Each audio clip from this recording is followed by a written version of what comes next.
Hai guys, selamat kembali. Saya ada terima satu email daripada PTPTN berkenaan dengan penangguhan bayaran balik pinjaman PTPTN akibat penularan wabak yang tengah tersebar kuat sekarang ni. So dalam email ni dia bagi tahu lebih kurang macam ni. Mengambil kira wabak penyakit kepada ekonomi negara yang mengakibatkan kehilangan dan kekurangan sumber pendapatan kepada para peminjam PTPTN, kerajaan telah bersetuju memberi penangguhan bayaran balik pinjaman kepada semua peminjam berkuat kuasa serta-merta selama 6 bulan sehingga 30 September 2020.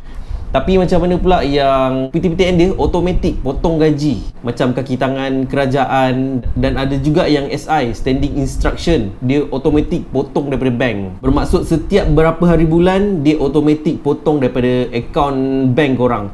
So, dia ada bagi tahu kat sini, sehubungan dengan itu, peminjam yang sedang membuat bayaran balik akan ditangguhkan bayaran balik secara automatik tertakluk pada keadaan berikut. 1.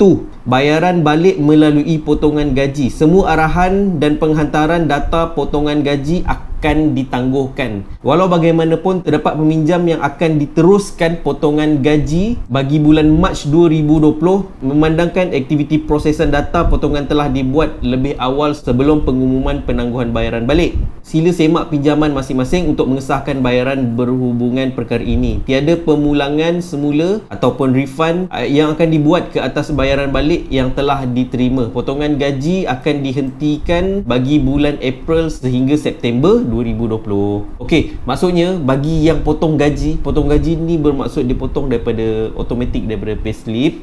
Bagi korang yang tarikh gaji sebelum pengumuman PTPTN ni dibuat, potongan pembayaran PTPTN tu dah pun dipotong. So first penangguhan bayaran PTPTN korang yang dah tertolak tu adalah bermula daripada April hingga September lah.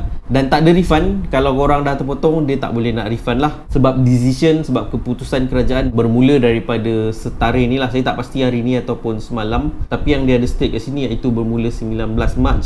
Kemudian situasi nombor 2, B. Bayaran balik melalui direct debit. Semua penghantaran data permotongan melalui direct debit akan ditangguhkan hingga bulan September 2020. Sehubungan dengan itu, tiada potongan direct debit akan dilakukan bermula 19 Mac sehingga 30 September 2020. Bermaksud dekat sini, situasi pertama adalah melalui potongan gaji dan direct debit akan secara automatically PTPTN tangguhkan. So korang dah tak perlu buat apa-apalah, kecuali yang dah terpotong sebelum memo ni dikeluarkan. Mungkin direct debit ataupun potongan gaji korang tarikh dia lebih awal daripada memo dia dikeluarkan, tak boleh refund. So penangguhan tu akan bermula daripada April 2020 lah. Kemudian macam mana pula bagi orang yang SI standing instruction, ataupun dia bayar sendiri ataupun dia automatik tolak dekat bank account. Contohnya dia bayar melalui Maybank, tapi Maybank akan tiap-tiap bulan stern, contohlah 23 hari bulan, automatik dia akan tolak pembayaran PTPTN ni daripada akaun korang. So ini adalah situasi seterusnya. Peminjam yang membuat bayaran balik melalui saluran lain seperti counter bank, Pos Malaysia, internet banking, arahan tetap iaitu standing instruction, yang macam saya cakap tadi, standing instruction ni dia automatik tolak akaun kita setiap berapa hari bulan yang kita tetapkan, atau lain-lain saluran adalah bertanggungjawab ke atas bayaran yang dibuat sepanjang tempoh penangguhan. Peminjam dikehendaki membuat pembatalan dengan pihak yang berkaitan sekiranya ingin menangguhkan bayaran di dalam tempoh ini. Tiada pemulangan semula iaitu refund bagi bayaran balik yang telah diterima oleh PTPTN. Bermaksud dekat sini, kalau korang bayar sendiri melalui internet banking, korang klik sendiri, ataupun buat Pos Malaysia melalui Pos Malaysia, ataupun standing instruction dia automatik tolak, dikata kat sini peminjam tu sendiri yang bertanggungjawab atas bayaran tersebut lah.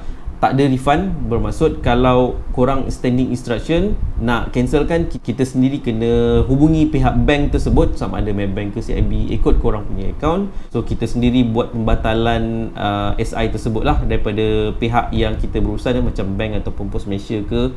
Kemudian dia ada bagi tahu lagi, peminjam yang ingin meneruskan bayaran balik sepanjang tempoh penangguhan iaitu boleh membuat bayaran melalui saluran yang disediakan. Dia ada bagi link. Peminjam yang ingin meneruskan potongan gaji ataupun direct debit, yang macam situasi pertama tadi, kalau Kalau nak teruskan bayaran balik ni, dikehendaki membuat persetujuan di portal rasmi PTPTN. Dia ada bagi link juga, bermula daripada 23 Mac hingga 15 Ogos 2020. Okey, dekat sini ni adalah satu berita baik untuk kita semua, yang mana pihak kerajaan dan PTPTN dia memahami situasi yang kita alami sekarang ni oleh rakyat Malaysia, khususnya untuk peminjam PTPTN. Kalau korang tanya saya, adakah saya akan teruskan bayaran PTPTN ni ataupun saya ambil gunakan penangguhan ataupun kelonggaran yang diberikan ni selama 6 bulan. Kalau korang tanya saya akan buat penangguhan. Macam saya bayar sendiri, saya tak ada standing instruction, tak ada potongan gaji, memang sebab saya kerja sendirilah. Mungkin bagi korang yang kerja sendiri kat sana, korang bayar sendiri ataupun standing instruction, saya menasihatkan buat penangguhan balik ni. Kalau bayar sendiri tak payah buat apa-apa lah, just tak payah bayar hingga tarikh dikatakan kat sini adalah September 2020. Ini email yang sahih, email daripada PTPTN sendiri. So bagi saya akan ambil kesempatan ni, saya akan tangguhkan bayaran PTPTN ni dulu, sebab saya nasihatkan kalau korang ada cash yang lebih sekarang ni, waktu sekarang kita tak tahu apa yang bakal terjadi dalam masa 1 bulan, 2 bulan hingga 6 bulan akan datang. Bagi saya, kalau korang ada cash, gaji tu berjimat cermat, nombor 1 prioritikan untuk bekalan makanan, duit yang kita ada, cash yang kita ada.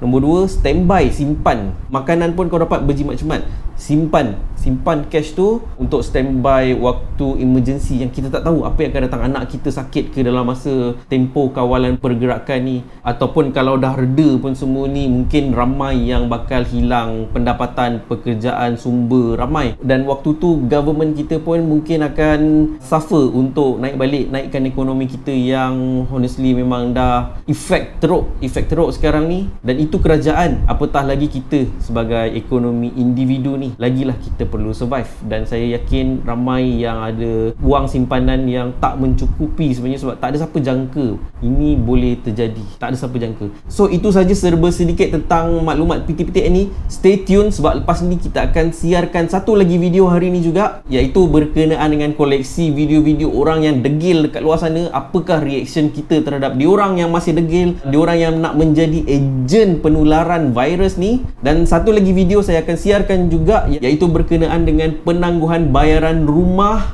dan penangguhan bayaran kereta. Ini adalah memo daripada Bank Negara BNM. Saya akan react, adakah korang patut bayar ataupun tidak, dan macam mana pula dengan penyewa-penyewa rumah. Kalau orang yang beli rumah, dia dah dapat kelonggaran. Kalau orang yang menyewa, adakah dia terlepas daripada tuan rumah dia? Dan macam mana pula untuk orang yang kereta sambung bayar, adakah dia kena sambung juga? Nantikan video tu selepas ni. Stay tune dan jangan lupa klik button like dan klik button subscribe dekat bawah ni bagi korang, bagi sahabat-sahabat yang baru terjumpa channel ni. InsyaAllah saya akan kembali sebentar lagi. Bye. Terima kasih sekali lagi buat seluruh barisan pejuang hadapan. Andalah wira kami.